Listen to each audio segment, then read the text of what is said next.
जिस तरह अंतरिक्ष में बहुत से रहस्य छिपे हैं, उसी तरह समंदर की गहराइयां भी ऐसे तमाम राज समेटे हुए हैं जिसके बारे में हम इंसानों को पता भी नहीं है।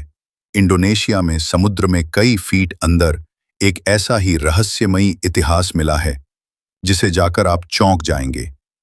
ये कोई खजाना या सिक्के नहीं, बल्कि हमारी जिंदगी से जुड़ा वो सीक्रेट है जिससे वैज्ञानिक भी अब तक अनजान थे।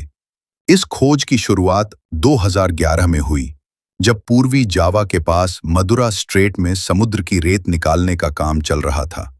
इसी दौरान मजदूरों को बड़ी मात्रा में यहां फॉसिल्स मिलने लगे।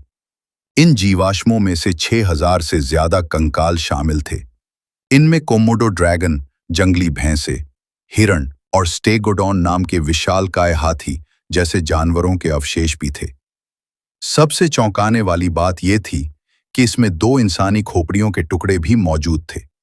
इन हड्डियों को समुद्र की रेत और सिल्ट में लगभग 1.4 लाख साल तक दबे रहने के बाद निकाला गया। वैज्ञानिकों ने ऑप्टिकली स्टिम्युलेटेड ल्यूमिनेसेंस नाम की इस तकनीक से इन अवशेषों की उम्र पता की गई।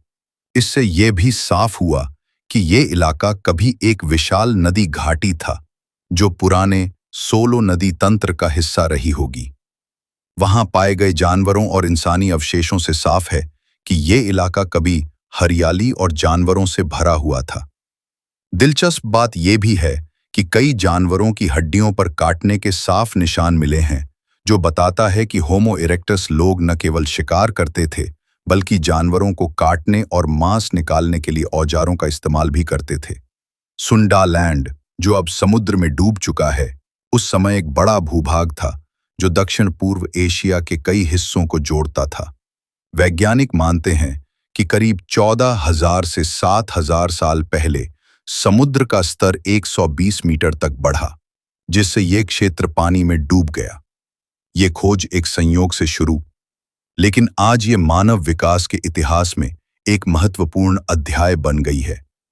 समुद्र के नीचे छिपे इस रहस्य ने ये दिखाया है कि मानव इतिहास की जड़ें बहुत गहरी हैं। ऐसी और नई नई जानकारी के लिए चैनल को फॉलो करना ना भूलें।